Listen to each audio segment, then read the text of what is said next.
अगर इस्लामी गणराज्य का हमला कोई हताहत नहीं भी करता है तो भी इजराइल ईरान की धरती पर हमला करेगा। रॉयटर्स ने ईरानी अधिकारियों से कहा है कि केवल गाजा में युद्ध विराम इस्लामी गणराज्य की प्रतिक्रिया को टाल सकता है। ईरान में निराशा जल्दी है। इससे पहले कि मसूद पेजकीन की सरकार, जो राष्ट्रीय एकता की तलाश में थी, शासन के दबाव के सामने पीछे हट गई। 3 साल बाद अमेरिका द्वारा सऊदी अरब को उन्नत बमों की बिक्री फिर से शुरू हो गई है। वॉल स्ट्रीट जर्नल का कहना है कि बाइडेन प्रशासन मध्य पूर्व के मुद्दे पर रियाद का सहयोग प्राप्त करने की कोशिश कर रहा है। FBI ने अमेरिका के चुनावों में विदेशी सरकारों के हस्तक्षेप के प्रयासों की जांच शुरू कर दी है, जो इस्लामी गणराज्य के हैकरों द्वारा ट्रंप के करीबी लोगों के ईमेल में घुसपैठ करने के प्रयासों के बाद आई है। ईरान इंटरनेशनल स्टूडियो से यह 24 है फरहाद के साथ कल। ईरान इंटरनेशनल के दर्शकों को ईरान और दुनिया भर में नमस्कार और शुभ समय। इजरायली मीडिया का कहना है कि हाल के दिनों में इस देश ने अमेरिका और कुछ यूरोपीय देशों को संदेश भेजा है कि इस्लामी गणराज्य द्वारा किसी भी प्रकार का सीधा हमला ईरान की धरती पर इजराइल के हमले का कारण बनेगा, भले ही संभावित हमले में इजराइल में कोई हताहत न हो। इसी समय रॉयटर्स ने 3 ईरानी अधिकारियों के हवाले से रिपोर्ट दी है कि केवल गाजा में युद्ध विराम इस्माइल हनिया की हत्या पर इस्लामी गणराज्य की प्रतिक्रिया को टाल सकता है। एक वरिष्ठ ईरानी सुरक्षा अधिकारी ने इस समाचार एजेंसी को बताया कि अगर युद्ध विराम वार्ता विफल हो जाती है या ईरानी सरकार को लगता है कि इजराइल वार्ता को टाल रहा है, तो तेहरान और उसके सहयोगी जैसे हिजबुल्लाह सीधे इजराइल पर हमला करेंगे।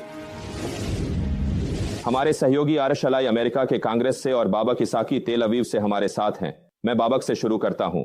यह एक लगभग नया दृष्टिकोण है जो हम सुन रहे हैं कि चाहे ईरान का संभावित हमला हताहतों के साथ हो या नहीं, इजराइल प्रतिक्रिया में ईरान की धरती पर हमला करेगा।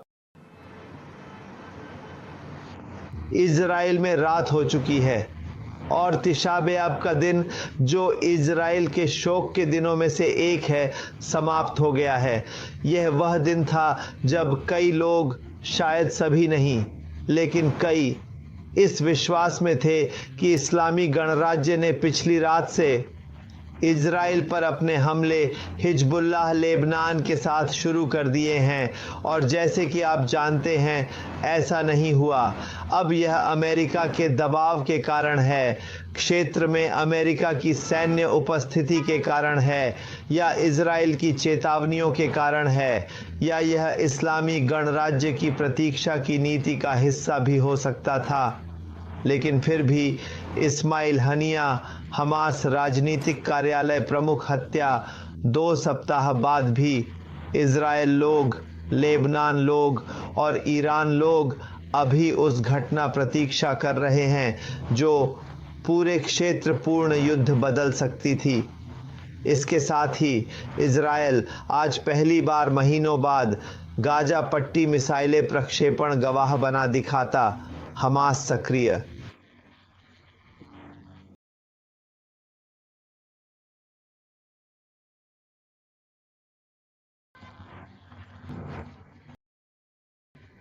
तल अवीव की ओर मिसाइल दागने की क्षमता भी है। 2 मिसाइलें जो समुद्र में गिरीं और इजराइल के तट तक नहीं पहुंची। इसके विपरीत उत्तरी इजराइल में इस देश की सेना ने दक्षिण लेबनान में एक और कार को निशाना बनाया और हिजबुल्लाह के 2 सदस्यों को मार डाला, जो दक्षिण लेबनान में उनका 409वां व्यक्ति था।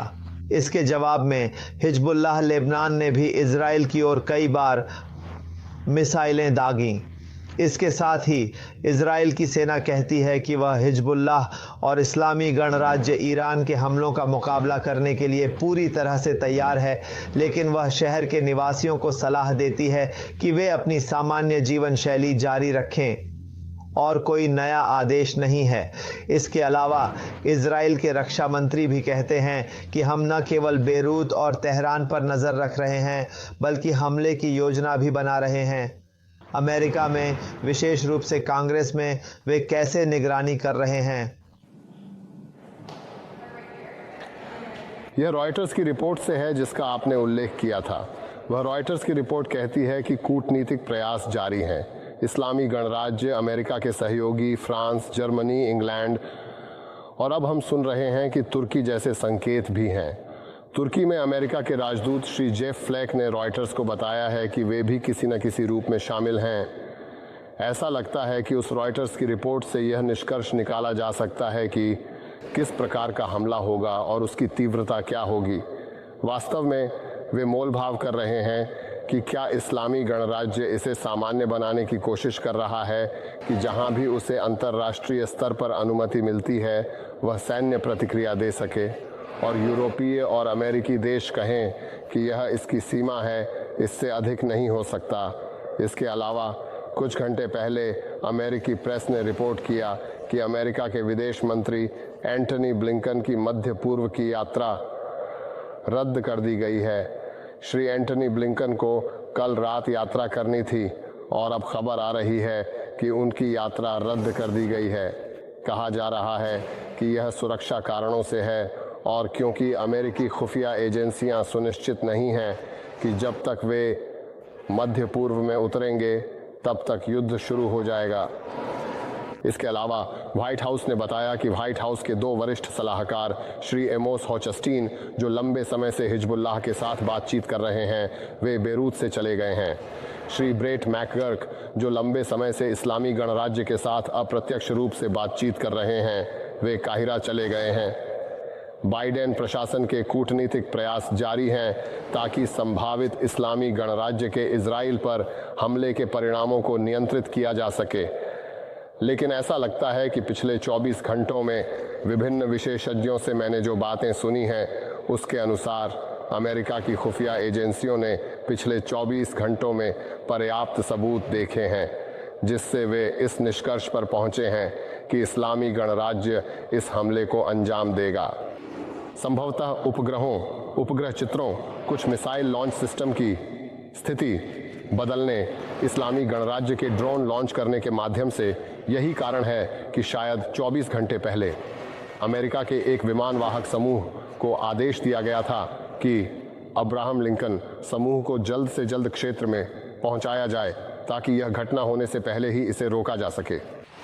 और अब अमेरिका की कांग्रेस में आपने सवालों के अंत में पूछा कि बाइडेन प्रशासन की आलोचना यह है कि कुछ ड्रोन और कुछ विमान भेजने से क्षेत्र में कहानी नहीं बदलेगी।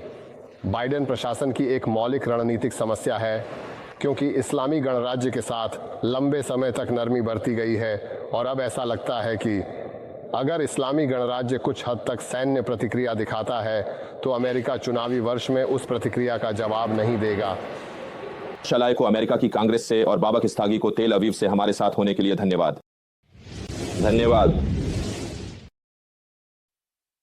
जबकि इस्लामी गणराज्य ने तेहरान में हनिया की हत्या का जवाब न देने को गाजा में युद्ध विराम पर निर्भर बताया है, इजराइल के राष्ट्रीय सुरक्षा मंत्री इतामार बेन गवीर ने मस्जिद के दौरे के दौरान कहा कि इजराइल को दोहा में शांति वार्ता में नहीं जाना चाहिए और युद्ध के मैदान में हमास को नष्ट करना चाहिए।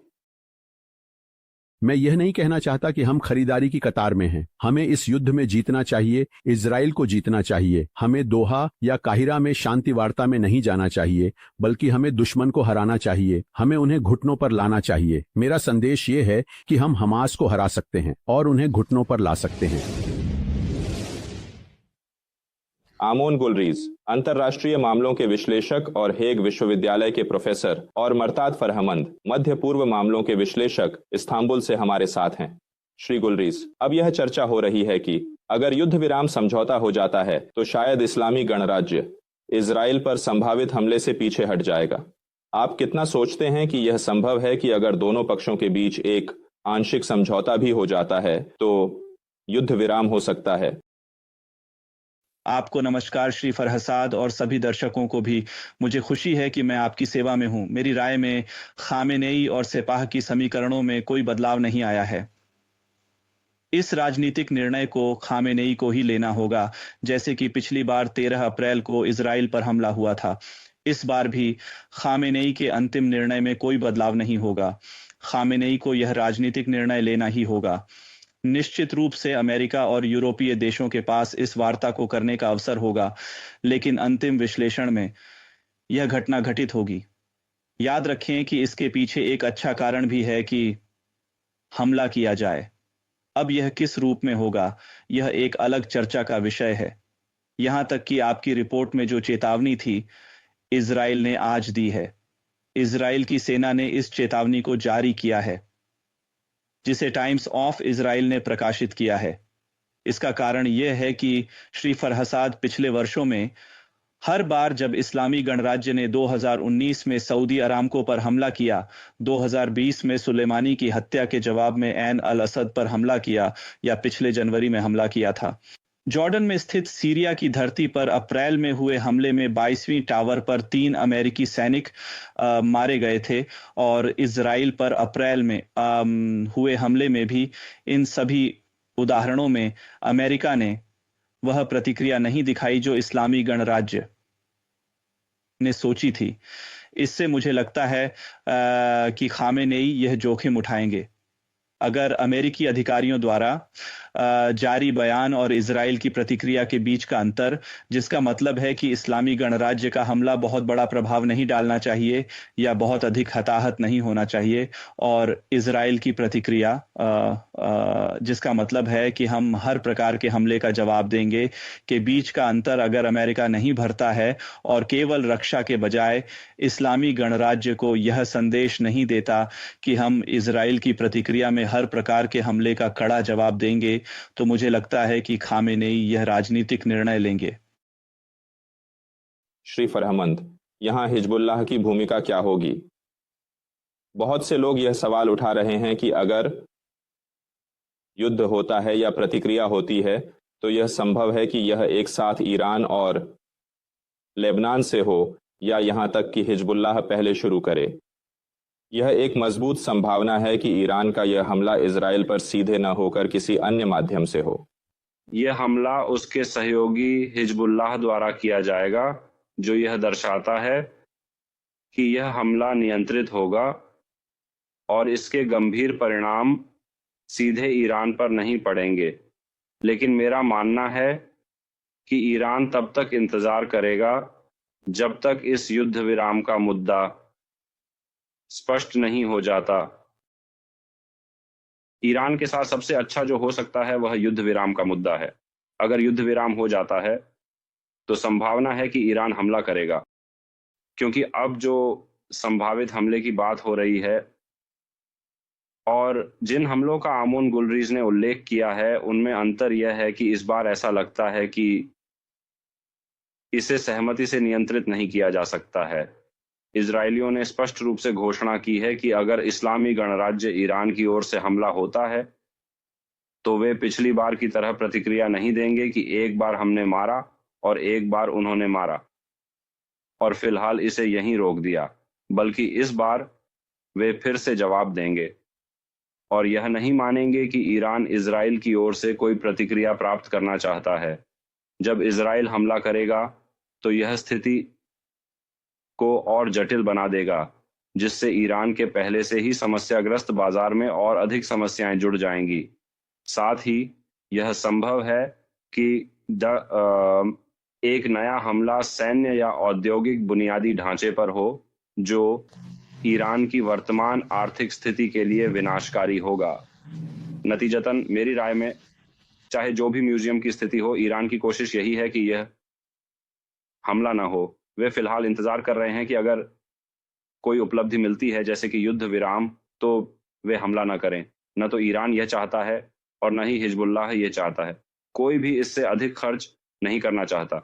मिस्टर साघे ने बताया कि हिजबुल्लाह ने 409 लोगों को खो दिया है, जिसमें से 16 लोग हाल ही में मारे गए हैं, जो कि अभूतपूर्व है। हिजबुल्लाह ने अब तक जितने भी युद्धों में भाग लिया है उसने कभी इतने लोग नहीं खोए हैं। नतीजतन हिजबुल्लाह नहीं चाहता कि युद्ध और व्यापक हो, और लेबनान के लोग भी ऐसा नहीं चाहते। इसके लिए क्षमता भी नहीं है। लेकिन अगर ईरान और इजराइल के बीच हमलों का आदान प्रदान जारी रहता है तो ऐसा युद्ध जो लेबनान तक फैल जाए और हिजबुल्लाह को सीधे शामिल कर ले और लेबनान को भी प्रभावित करे, अपरिहार्य होगा। श्री गुलरीज, यह स्थिति जो 2 सप्ताह से भी अधिक समय से स्पष्ट नहीं है, क्या इस्लामी गणराज्य आज, कल या अगले सप्ताह हमला करेगा? अगर हमला होता है तो यह किसके पक्ष में और किसके खिलाफ होगा? वर्तमान में यह इस्लामी गणराज्य के लिए हानिकारक है और हम कह सकते हैं कि यह क्षेत्र में शांति के लिए लाभकारी है। बेशक इसके आर्थिक प्रभाव इजराइल की अर्थव्यवस्था पर नकारात्मक प्रभाव डाल रहे हैं और ये प्रभाव जारी रहेंगे और माहौल तनावपूर्ण है। लेकिन मेरी राय में, जैसा कि मैंने आपको बताया, खामेनेई को यह राजनीतिक निर्णय लेना ही होगा। आपको याद होगा कि वही कमांडर हाजी जादेह जो वास्तव में एक अपराधी है और हमारे लोगों की हत्या के लिए जिम्मेदार है, ने आर्या मेहर विश्वविद्यालय के बसीजी छात्रों के साथ एक साक्षात्कार किया था। 3 साल पहले नवंबर 1400 में उन्होंने कहा था कि हमने ट्रंप के शासनकाल में अल असद पर हमला करने का निर्णय लिया था, यह जानते हुए कि ट्रंप ने कहा था कि अगर एक अमेरिकी सैनिक मारा गया तो हम खामेनेई के निवास सहित 55 स्थानों पर हमला करेंगे। उन्होंने निष्कर्ष निकाला कि अगर ऐसा होता है तो लगभग 15,000 निर्दोष ईरानी मारे जा सकते हैं और ईरान 20 साल पीछे चला जाएगा। वास्तव में यही कारण था कि उन्होंने यूक्रेनी विमान को 2 मिसाइलों से मार गिराया और अल असद पर भी हमला किया। मैंने जो अन्य हमलों के बारे में बताया, उनमें से एक में उन्होंने जॉर्डन की सीमा पर अमेरिकी सैनिकों को भी मारा और यह बिना किसी प्रतिक्रिया के हुआ। इस्लामी गणराज्य एक वैचारिक शासन है और खामेनेई खुद को इस्लामी गणराज्य के नेता को यह प्रतिक्रिया दिखाने के लिए मजबूर किया गया है और यह प्रतिक्रिया गाजा में युद्ध विराम तक सीमित नहीं हो सकती, क्योंकि तब उसे इजराइल के अगले हमलों का जवाब देना होगा और उसे प्रतिरोधक क्षमता पैदा करनी होगी। इसके अलावा उसने वादा किया है कि खून का बदला लिया जाएगा और हम निश्चित रूप से प्रतिक्रिया देंगे और वह अपने वादे से पीछे नहीं हट सकता, न केवल इसलिए कि वह एक ऐसा व्यक्ति है जो अपने वादे को निभाता है, बल्कि इसलिए भी कि उसे एक वैचारिक प्रणाली को इस तरह से प्रबंधित करना है और अपनी सामाजिक आधार को खोना नहीं है। ये खबरें जो श्री फरहमंद ने मीडिया में दी हैं कि चिकित्सा विशेषज्ञ और अन्य लोग इस प्रयास में हैं कि वे इन हमलों को रोक सकें या सीधे इजराइल पर न हो, मेरे विचार में यह अधिकतर एक मीडिया खेल है, क्योंकि बड़े लोग अपने वरिष्ठ सलाहकारों का उपयोग करने का अधिकार भी नहीं रखते हैं और इस कारण से वे इन निर्णयों में निर्णायक और निर्णायक व्यक्ति नहीं हैं। मिस्टर फरहमंद, अब अगर ऐसा हो कि इजराइल और हमास के बीच शांति वार्ता का भविष्य इस्लामी गणराज्य ईरान की संभावित प्रतिक्रिया से जुड़ा हो, तो अब तक हमने श्री नेतन्याहू के दृष्टिकोण को देखते हुए आप कितनी संभावना देखते हैं कि आने वाले दिनों में हमास के साथ कोई समझौता हो सकता है? मैं इस बात की ओर इशारा करना चाहता हूं कि जिस मुद्दे का श्री गॉडेज ने उल्लेख किया है, वह खुद इस बात का प्रमाण है कि सैन्य टकराव ईरान की पहली पसंद नहीं है और यह कुछ ऐसा नहीं है जिसे इस्लामी गणराज्य खुद चाहता हो। उस समय एक बड़े सैन्य टकराव से बचने के लिए वे यहां तक कि ईरानी नागरिकों को बलिदान करने के लिए तैयार थे। यह खुद इस बात का प्रमाण है कि वे बड़े सैन्य संघर्षों में शामिल नहीं होना चाहते, चाहे वह इजराइल के साथ हो या अमेरिका के साथ सीधे टकराव में। इसके लिए कोई और कारण नहीं बचता कि वे मजबूर हो जाएं। मजबूरी का एक उदाहरण यह है कि जब ईरान पर हमला हुआ और ईरान पर्याप्त जवाब नहीं दे सका, तो यह ईरान की प्रतिष्ठा के लिए अच्छा नहीं था। इसलिए ईरान को एक जवाब देना होगा और एक व्यक्तिगत हमला दिखाना होगा ताकि उसकी प्रतिष्ठा और सम्मान क्षेत्र में न गिरे। लेकिन दूसरी ओर कुछ आशाजनक संकेत भी हैं कि एक युद्ध विराम हो सकता है। एक यह कि इस समय की सैन्य स्थिति की तीव्रता और गंभीरता इस हद तक पहुंच गई है कि सभी प्रभावशाली पक्ष, चाहे वे पश्चिमी हों या क्षेत्रीय, सभी को जुटा दिया गया है। वे अपनी पूरी ताकत लगा रहे हैं ताकि पक्षों को बातचीत की मेज पर लाया जा सके और किसी तरह इस युद्ध विराम को लागू किया जा सके। अमेरिका का मुद्दा है जो इस समय की तंगी में है। बाइडेन सरकार के लिए यह बहुत महत्वपूर्ण है कि उसके पास शांति की दिशा में कोई उपलब्धि हो, खासकर जब गाजा में आग की स्थिति हो। अमेरिका का दबाव और वजन यहाँ महत्वपूर्ण है। दूसरी ओर हम इस संघर्ष के आदान प्रदान की बात कर रहे हैं, लेकिन बंधकों का मुद्दा सबसे महत्वपूर्ण है। अगर नेतन्याहू याद रखें, इसलिए अगर वह हमास के ठिकानों को एक एक करके नष्ट कर दे और अंत में बचे हुए बंधकों के रूप में केवल कुछ शव ही रह जाएं, तो भी यह श्री नेतन्याहू के लिए एक बड़ी हार होगी। इस समय इजराइल के लोगों के लिए बंधकों का मुद्दा सबसे बड़ी प्राथमिकता है। वे सबसे अधिक यह चाहते हैं कि ये बंधक सुरक्षित और जीवित अपने देश लौट आएं। अगर सैन्य अभियान के बाद, जिसमें इतनी लागत और मानवीय त्रासदी शामिल है, अंत में केवल शव ही मिलें, तो निश्चित रूप से यह श्री नेतन्याहू के लिए एक बड़ी विफलता होगी और उन्हें इसे आसानी से स्वीकार नहीं किया जाएगा। इसलिए बंधकों का जीवित और सुरक्षित लौटना एक महत्वपूर्ण कारक है जो शांति वार्ता और युद्ध विराम की दिशा में काम करेगा। यानी जमीन तैयार है। दूसरी ओर इजराइल ने इन महत्वपूर्ण हमलों के साथ, विशेष रूप से हनिया की हत्या के बाद, एक मजबूत स्थिति हासिल की है जिससे वह युद्ध विराम वार्ताओं में पिछले असफल प्रयासों की तुलना में अधिक मजबूती से प्रवेश कर सके। इसलिए युद्ध विराम होने की आशाजनक संकेत हैं और अगर युद्ध विराम हो जाता है तो मुझे लगता है कि ईरान इजराइल पर हमला करने का विचार छोड़ देगा। ये सही है कि श्री खामेनेई ने कई बार धमकियां दी हैं, लेकिन ऐसी धमकियां बार बार दी गई हैं। ईरान और इजराइल पिछले 10 से अधिक वर्षों से सीरिया में संघर्ष कर रहे हैं। सीरिया में ईरान के सिपाह के कई सदस्य मारे गए हैं और हालिया युद्ध में भी ऐसा ही हुआ है, लेकिन इससे कोई बड़ा परिणाम नहीं निकला। यह बहुत हद तक तारीख पर निर्भर करेगा और भविष्य में किसी चीज को अपनी प्राथमिकता घोषित करेंगे। युद्ध विराम ईरान के इजराइल पर हमले को समाप्त कर देगा। मध्य पूर्व मामलों के विश्लेषक, अंतर्राष्ट्रीय मामलों के विश्लेषक और लाहल विश्वविद्यालय के प्रोफेसर, धन्यवाद।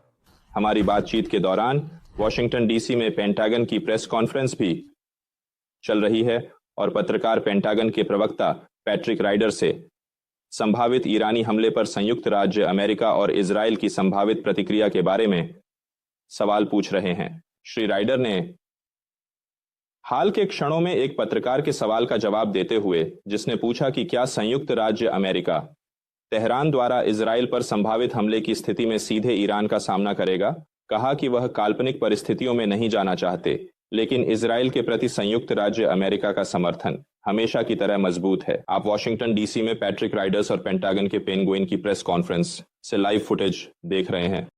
3 तस्वीरें।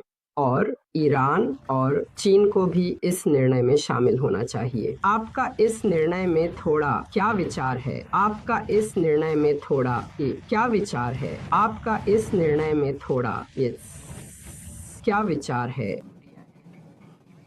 मसूद पेजेशकान की प्रस्तावित कैबिनेट पर जारी नकारात्मक प्रतिक्रियाओं के साथ कई विश्लेषकों का कहना है कि उनके कई मतदाता पहले से ही ईरान में नई सरकार के प्रदर्शन से निराश हो गए हैं। उनके अनुसार श्री पेंजगान द्वारा प्रस्तावित कैबिनेट की संरचना से पता चलता है कि उनके चुनावी वादे आर्थिक सुधारों और विदेशी राजनीति के क्षेत्र में पूरे होते नहीं दिख रहे हैं। इसके अलावा इजराइल के साथ तनाव का सामना करने का यह तरीका दर्शाता है कि नई सरकार अंतर्राष्ट्रीय मंच पर पिछले शासन के दृष्टिकोणों से दूर नहीं होगी। टोरंटो से राजनीतिक विश्लेषक अली रजा नाम्बर हकीकी ने कहा कि नाम्बर हकीकी बहुत हैरान लग रहे थे, लेकिन अगर हम बहस के दौरान श्री पेजेशकियान की बातों को ध्यान में रखें और चुनाव से पहले उनकी कही बातों को सुने, तो शायद कुछ अन्य लोग भी कहें कि यह उतना भी अजीब नहीं है जितना हम अभी देख रहे हैं। आपको और सम्मानित दर्शकों को नमस्कार। यह कुछ हद तक अलग था, चयनित बड़े हिस्सों में से एक सच्चे संदेश से जो खुदा की पदिशियान ने कहा था। मैंने तीसरी सरकार बनाई और मतदाताओं की अपेक्षाओं को पूरा किया, लेकिन जो चीज़ अभी भी स्पष्ट नहीं है वह यह है कि क्या हुआ जिसने इन चुनावों को अंजाम दिया। यह उनके द्वारा निर्धारित कार्य समूहों के प्रति रुचि थी, जिसमें कुछ मामलों में 5वें, 4थे, उदाहरण के लिए तेल की स्थिति में तीसरे स्थान पर थे। वे ऐसे लोग थे जिनका पिछला अनुभव था सुरक्षा के मामले में पहले व्यक्ति की तुलना में, जो कि अली नजद थे, जो परियोजनाओं को पूरा करने में बहुत सक्षम व्यक्ति थे, या यहाँ तक कि अमाद हुसैनी जो तेल में एक प्रमुख व्यक्ति थे। उन्होंने तीसरे व्यक्ति को चुना जो कि आरफ का चयन था। पेजेशकियान के साथ स्वाभाविक रूप से अन्य मामलों में भी यही समस्याएं थीं। इनमें से कुछ कार्य समूहों में नहीं थे और महत्वपूर्ण बात यह है कि पेजेशकियान ने एक बातचीत में और आरफ ने यानी पेजेशकियान और आरफ ने कुछ बड़े हिस्सों को बदल दिया। कुछ बड़े हिस्से बहुत अच्छे हैं, जैसे कि हममती, जैसे कि साली, और कुछ लोग जैसे कि श्री मिद्री और श्री जफर बंदी जो बहुत ही लोकप्रिय मंत्री या डॉक्टर हैं, ये लोग बहुत अच्छे हैं। लेकिन कुछ लोग स्पष्ट रूप से दिखाते हैं कि खामेनेई ने उन्हें कहा है और उन्होंने स्वीकार किया है, जैसे कि सूचना मंत्री श्री अदी आबादी और परमाणु परियोजना में श्री इस्लामी, जिन्होंने एजेंसी के साथ वार्ता और विनाश में बहुत ही पेशेवर भूमिका निभाई। इसलिए अगर आप इसे सतही रूप से देखें तो इसने मतदाताओं की अपेक्षाओं को पूरा नहीं किया। गृह मंत्रालय और शिक्षा मंत्रालय में भी स्वाभाविक रूप से आलोचनाएं हैं। हमें देखना होगा कि इस बदलाव के बदले में क्या रियायतें मिली हैं। क्या नया मंत्री महिलाओं के खिलाफ हिंसा को रोक सकता है और पुलिस की सामाजिक कार्रवाइयों को रोक सकता है या नहीं? यह देखना महत्वपूर्ण है कि परिणाम कितने प्रभावी हैं। क्या उनके सहायकों का चयन महत्वपूर्ण है? शुरुआत बहुत अस्थिर रही है, यानी समारोह से ही विकृतियों की शुरुआत हुई जो इस्माइल हनिया की हत्या से शुरू हुई थी। अब तक कैबिनेट सदस्यों का चयन किसी नए राष्ट्रपति के लिए बहुत रोमांचक शुरुआत नहीं है। यह एक प्रकार की बदकिस्मती है, जैसे कि भाग्य की देवी ने श्री पिदशकी के कंधों पर बैठकर उन्हें श्री रईसी की मृत्यु के बाद चुना। यह एक प्रकार की बदकिस्मती है क्योंकि इस्माइल हनिया की हत्या ने एक संकट पैदा कर दिया है जो अब संघर्ष का कारण बन सकता है, और अगर संघर्ष होता है तो श्री पिदशकी की सरकार पूरी तरह से इस स्थिति के लिए तैयार नहीं है। पिदशकी की सरकार समझौते और सहयोग के लिए बनाई गई थी, न कि संघर्ष के लिए। दूसरी निराशा यह है कि कैबिनेट का कुछ हिस्सा उम्मीदों और आवश्यकताओं के अनुरूप नहीं था। और तीसरी बात यह है कि श्री पिदशकी ने जो कार्य समूह बनाया था और जो वादे किए थे और विश्वविद्यालयों को पत्र लिखकर लोगों को नामांकित करने के लिए कहा था, वे पूरे नहीं हुए। कार्य समूह के चुनाव कई मामलों में विचाराधीन नहीं थे। अब हमें देखना होगा कि रणनीतिक दृष्टिकोण से क्या कोई लाभ मिला है। श्री प्रिवेंटर द्वारा प्राप्त लाभ 4 स्थानों पर हैं। यह मुद्दा है कि हमले को रोकें अगर ईरान इजराइल के साथ संघर्ष में शामिल हो। मैंने कहा कि कई मामलों में क्षेत्रीय मुद्दों और परमाणु मुद्दों के बारे में पहले की बातचीत के संबंध में यह एक बिंदु है। दूसरा बिंदु महिलाओं के खिलाफ हिंसा की नीतियों के बारे में है। महिलाओं के लिए हिजाब पहनना अनिवार्य है इन क्षेत्रों में। चौथा क्षेत्र फिल्टरिंग के बारे में है।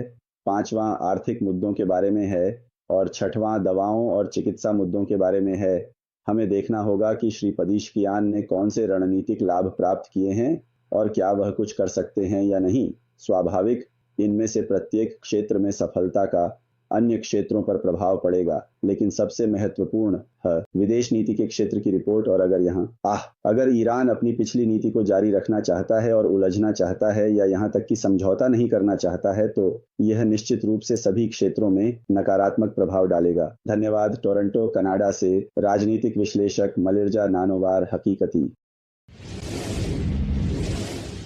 वॉल स्ट्रीट जर्नल कहता है कि वॉशिंगटन ने सऊदी अरब को हथियारों की बिक्री पर 3 साल पहले लगाए गए प्रतिबंधों को हटाने का फैसला किया है। बाइडेन के इस निर्णय से आने वाले महीनों में सऊदी अरब को $750 मिलियन से अधिक मूल्य के बमों की खेप भेजने का मार्ग प्रशस्त होता है।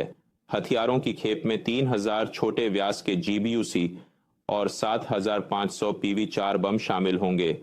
वॉल स्ट्रीट जर्नल कहता है कि रियाद इन निर्देशित बमों के साथ अमेरिकी निर्मित लड़ाकू विमानों के साथ सटीक हवाई हमले करने की क्षमता प्राप्त करेगा जो सऊदी वायुसेना के पास है। वॉल स्ट्रीट जर्नल ने बताया कि बाइडेन प्रशासन रियाद के साथ एक रक्षा संधि का मसौदा तैयार कर रहा है और सऊदी को परमाणु ऊर्जा में मदद करने की योजनाओं पर चर्चा कर रहा है। अमेरिकी सरकार को उम्मीद है कि सऊदी अरब के साथ सुधार गाजा में युद्ध विराम और रियाद के इजराइल के साथ सामान्य बनाने में भी मदद करेगा। जो बाइडेन ने 3 साल पहले सऊदी अरब के यमन में मिलिशिया के हमलों में हताहतों को रोकने के लिए यह कदम उठाया था। हथियारों की आपूर्ति को रोक दिया था। बरजीन नदीमी वॉशिंगटन में रक्षा और सुरक्षा मामलों के विश्लेषक और हसन हाशिमियन अरब दुनिया के विश्लेषक दोनों वॉशिंगटन डीसी से हमारे साथ हैं। श्री नदीमी, सऊदी अरब को इन हथियारों की आपूर्ति का जमीन पर क्या मतलब है? यह क्षेत्र में शक्ति संतुलन को कितना बदल सकता है? यह बहुत महत्वपूर्ण है क्योंकि सऊदी अरब क्षेत्र की अन्य वायुसेनाओं की तुलना में बहुत बड़ी वायुसेना है और इजराइल की सैन्य शक्ति पर निर्भरता के कारण सऊदी अरब अपनी वायुसेना पर निर्भर है। इसलिए सऊदी अरब के लिए यह महत्वपूर्ण है कि वह अपनी आक्रामक और रक्षात्मक हवाई सैन्य क्षमता को सुनिश्चित करने के लिए आवश्यक हथियार प्रणालियों तक पहुंच प्राप्त करे। हाल के वर्षों में 2009 और 2020 के बीच कई बड़े अनुबंधों पर हस्ताक्षर किए गए हैं, जिनमें एसटीबी बमों की खरीद शामिल है। ये बम कम शक्ति और सीमित विस्फोटक क्षमता वाले होते हैं, लेकिन इनकी महत्वपूर्ण क्षमता होती है क्योंकि ये कई लक्ष्यों में प्रवेश कर सकते हैं और इनकी सटीकता भी बहुत अधिक होती है। सीमित विस्फोटक शक्ति के कारण ये शहरी क्षेत्रों में बहुत उपयोगी होते हैं और लक्ष्य के आसपास कम नुकसान पहुंचाते हैं, जिससे नागरिकों की मृत्यु का खतरा भी कम होता है।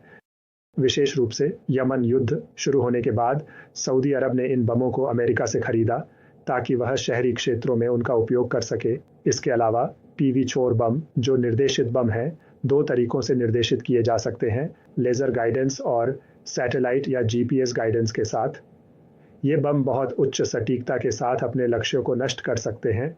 ये बड़े होते हैं और इनका वजन लगभग 250 पाउंड होता है, जबकि अन्य का वजन 50 पाउंड होता है। 750 पाउंड के बाद 250 किलोग्राम के बम और सऊदी अरब के F-15 और यूरोफाइटर लड़ाकू विमान विभिन्न लक्ष्यों के खिलाफ उनका उपयोग कर सकते हैं। यह सऊदी अरब की आक्रामक क्षमता को बहुत बढ़ा सकता है, विशेष रूप से वर्तमान परिस्थितियों में, जब सऊदी अरब ने अमेरिका को यह सुनिश्चित किया है कि यमन में इन बमों का उपयोग नहीं किया जाएगा। इसके अलावा लक्ष्य चयन और ज़मीनी लक्ष्यों की बमबारी के तरीकों को पिछले वर्षों की तुलना में उन्नत किया गया है और अमेरिका को यह सुनिश्चित किया गया है कि सैन्य लक्ष्यों को अधिक सटीकता और सावधानी के साथ चुना और नष्ट किया जाएगा। बाकी हाशिमियन, अब इतनी देर क्यों? अब चुनाव से पहले लगभग 3 महीने ही बचे हैं। इस छोटे से समय में मौजूदा बाइडेन सरकार रियाद से क्या रियायतें ले सकती है? देखिए, एक मांग थी जो सऊदी अरब से 2 अन्य मांगों के साथ उठाई गई थी और मेरी राय में यह परियोजना भी बहुत पूरी हो रही है, यानी हथियार प्रतिबंध और नए हथियार प्राप्त करना, साथ ही सुरक्षा रक्षा संधि जो वॉशिंगटन में हस्ताक्षरित होने वाली है, और साथ ही परमाणु कार्यक्रम।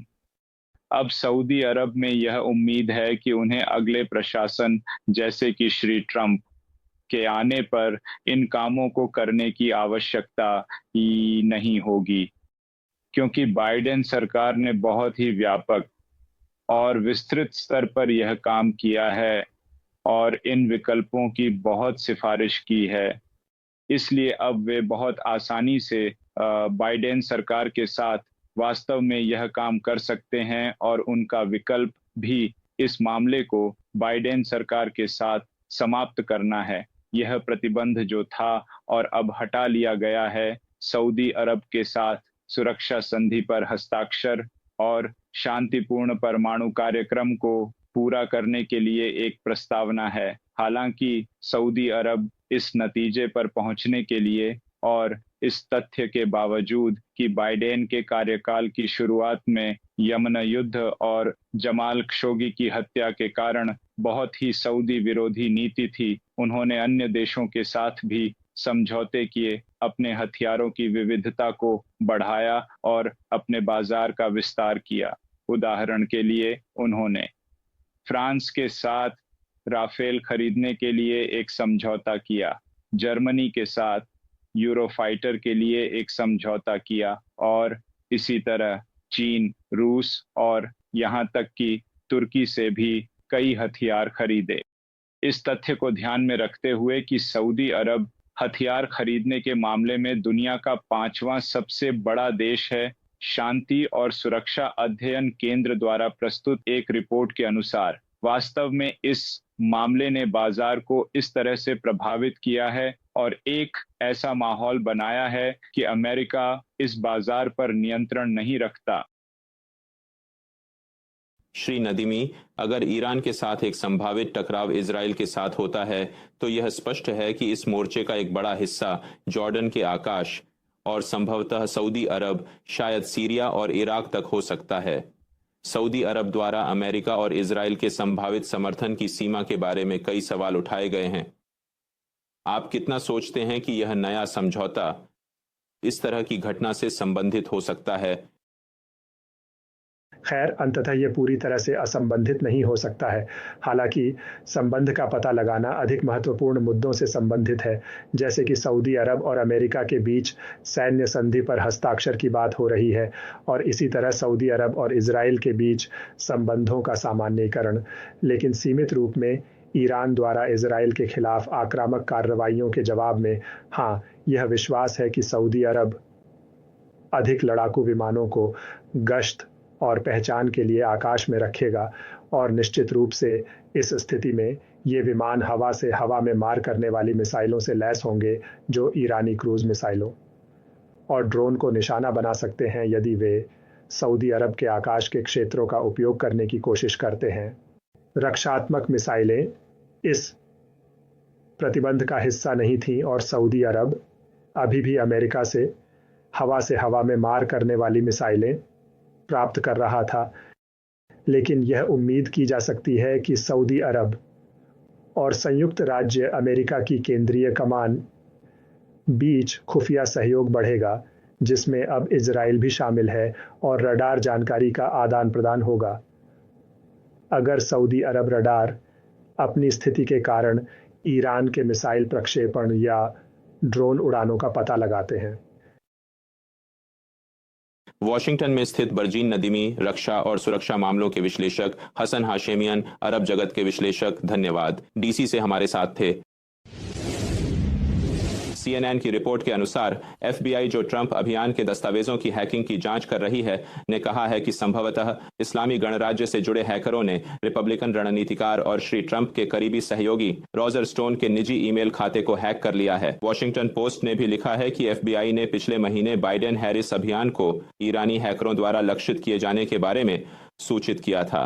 बाइडेन हैरिस चुनाव अभियान के कर्मचारियों को दैनिक फिशिंग ईमेल के माध्यम से लक्षित किया गया है। अमेरिकी विदेश मंत्रालय ने भी कहा है कि वह चुनाव में हस्तक्षेप के लिए ईरान को जवाबदेह ठहराने के लिए सभी उपकरणों का उपयोग करेगा। इस चित्र में हमारे पास ईरानी साइबर एक्टर्स हैं जिन्हें हम इस चित्र में हैं। हमने दुनिया भर में चुनावों पर प्रभाव डालने के लिए ईरानी साइबर अभिनेताओं के प्रयासों के बारे में अपनी चिंता व्यक्त की है, विशेष रूप से अमेरिका में। अमेरिकी चुनावों में हस्तक्षेप ईरान के हालिया प्रयास कोई नई बात नहीं है और यह वर्षों से लोकतंत्रों को कमजोर कर रहा है या ऐसा करने की कोशिश कर रहा है। ईरानी शासन की चुनाव में हस्तक्षेप की गतिविधि दुर्भावनापूर्ण और अस्थिर करने वाली है। हमारे पास इस्लामी गणराज्य को उपकरण हैं और हम उन्हें एक तरफा और बहुपक्षीय रूप से G7 जैसे संस्थानों के माध्यम से उपयोग करने में संकोच नहीं हिचकिचाएंगे और G7 जैसी संस्थाओं के साथ बहुपक्षीय रूप से, जैसे कि डेट्रॉइट के पत्रकार और राजनीतिक विश्लेषक उम्मीद मेमारियन ने हमें बताया कि चुनाव अभियानों के संदर्भ में हैकिंग का काम हैकरों के लिए अपेक्षाकृत आसान होता है। ऐसा इसलिए है क्योंकि यह CIA या FBI या अमेरिकी सैन्य अधिकारियों की सुरक्षा जैसी स्थिति नहीं है जहां कई सुरक्षा परतें होती हैं। हो सकता है कि कुछ युवा एक अभियान में काम कर रहे हों और जिम वेस्ट के साथ प्रचार कार्यों के लिए जुड़े हों और उनकी पहुंच से किसी शत्रुतापूर्ण सरकार को महत्वपूर्ण जानकारी मिल सकती है। बिल्कुल सही है और इसी कारण FBI ने अमेरिका में इस मामले को राष्ट्रीय सुरक्षा से संबंधित और उच्च सुरक्षा स्तर का मामला घोषित किया है, क्योंकि ये सभी हमले फिशिंग के माध्यम से किए गए हैं। इसका मतलब है कि एक ईमेल भेजा जाता है जिसे प्राप्त करने वाले लोग सोचते हैं कि वे भेजने वाले को जानते हैं और उस लिंक पर क्लिक करने से जो वहां होता है वे अपने संपर्कों को उस व्यक्ति को सौंप देते हैं।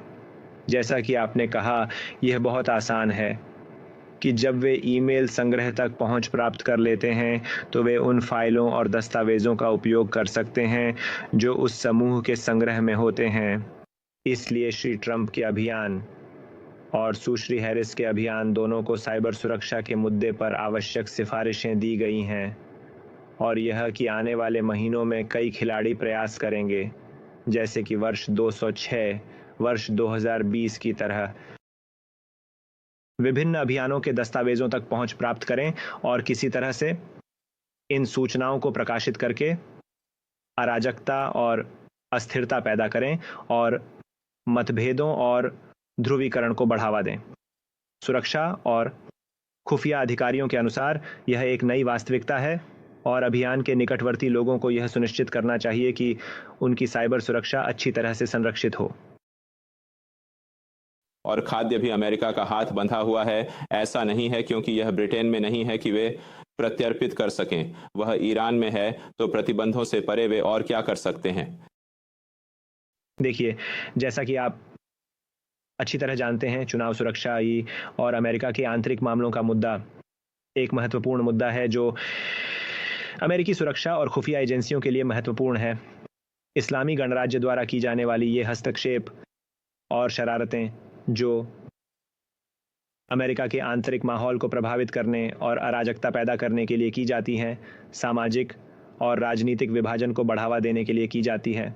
ये चीज़ें पहले भी रूस के बारे में 2010 में कही गई थीं कि उन्होंने ऐसा किया था। ये चीज़ें अमेरिकी खुफिया और सुरक्षा अधिकारियों और राजनीतिक अधिकारियों की नज़रों से दूर नहीं रहेंगी। साइबर क्षेत्र में अमेरिका निश्चित रूप से इस्लामी गणराज्य से कहीं अधिक शक्तिशाली है और उनके पास बहुत सारे साधन हैं जिससे वे नुकसान पहुंचा सकते हैं या जवाब दे सकते हैं और इस्लामी गणराज्य को दिखा सकते हैं कि जब वे इस क्षेत्र में प्रवेश करते हैं तो उन्हें गंभीर समस्याओं का सामना करना पड़ सकता है। FBI द्वारा की जाने वाली जांच के आधार पर इस्लामी गणराज्य यह उम्मीद कर सकता है कि अमेरिका इस क्षेत्र में प्रतिक्रिया देगा। इसलिए ऐसा नहीं है कि इस्लामी गणराज्य के अधिकारी सोच सकते हैं कि इस तरह की शरारतों के माध्यम से वे वास्तव में अमेरिका के अंदर समस्याएं पैदा कर सकते हैं, लेकिन उनके लिए कोई परिणाम नहीं हुआ है। जैसे अमेरिकी प्रतिनिधि सभा इस मामले में जांच शुरू करने जा रही है, उन्होंने यह मांग की है कि इन हमलों से संबंधित जानकारी गैर गोपनीय घोषित हो ताकि वे स्वतंत्र रूप से चर्चा कर सकें। उस समय मीडिया और जनता को यह पता चलेगा कि ईरान की हस्तक्षेप की सीमा क्या है और उस समय ईरान के खिलाफ दंडात्मक कार्रवाई करना बहुत आसान होगा। इस दृष्टिकोण से मुझे लगता है कि हम एक अलग स्थिति में हैं। धन्यवाद। उम्मीद मेमारियन, डेट्रॉइट से हमारे साथ जुड़े पत्रकार और राजनीतिक विश्लेषक। कार्यक्रम समाप्त होने में 1 मिनट बचा है। इस बचे हुए समय में मैं आपको लाइव तस्वीरें दिखा रहा हूं। जो आप देख रहे हैं वह संयुक्त राष्ट्र का एक सत्र है जो मध्य पूर्व की स्थिति पर हो रहा है। और अब आप हृदयदास पेंटागन से लाइव तस्वीरें देख रहे हैं, जहां पेंटागन के प्रवक्ता पैट्रिक राइडर मध्य पूर्व में तनाव से संबंधित सवालों के एक समूह का जवाब दे रहे हैं। उन्होंने कहा कि हमारा ध्यान क्षेत्र में तनाव को कम करने पर है और उनके अनुसार हम क्षेत्रीय विवाद को अलग अलग न देखें बल्कि ईरान द्वारा विस्तारित व्यापक क्षेत्रीय संघर्ष को देखें। कार्यक्रम को पेंटागन और संयुक्त राष्ट्र से इन कुछ और लाइव तस्वीरों के साथ समाप्त करते हैं। अन्य संगीत।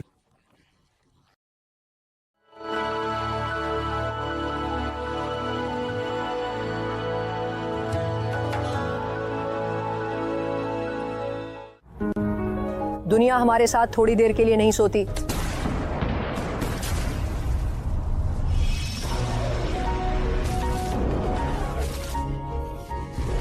दिन रात के हर पल और दुनिया के चारों कोनों में लाखों समाचार घटनाएं लगातार चल रही हैं। सूर्योदय जागरूकता का समय है। अपनी सुबह की शुरुआत ईरान इंटरनेशनल की सुबह की खबरों के साथ करें।